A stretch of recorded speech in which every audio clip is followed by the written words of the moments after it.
Coucou les amis, aujourd'hui je vais réaliser cette magnifique recette à base des tortillas, du poulet et plein de fromage à l'intérieur. Déjà, bienvenue dans la cuisine de Marina.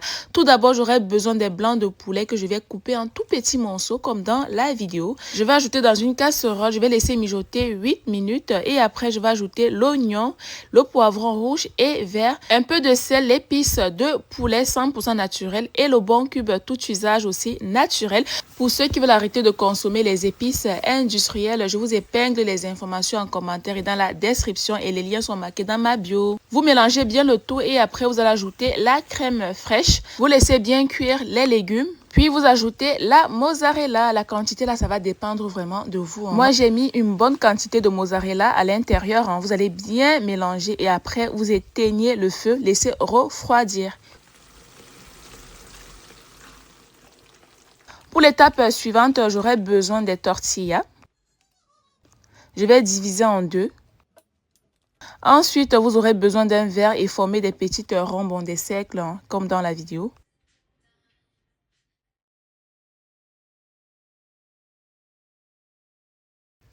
Et après, je vais ajouter le poulet à l'intérieur. Vous allez fermer. Après, j'aurai besoin de la chapelure, des œufs, de la farine de blé. Vous allez ensuite rouler les tortillas dans la farine, puis dans les œufs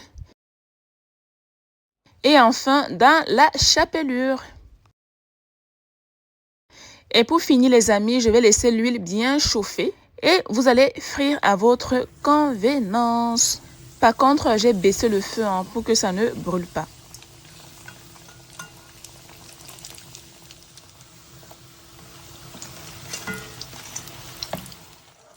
Et là, vous allez retirer. Les amis, franchement, cette recette était tellement bonne, mon Dieu. Vous-même, regardez le résultat.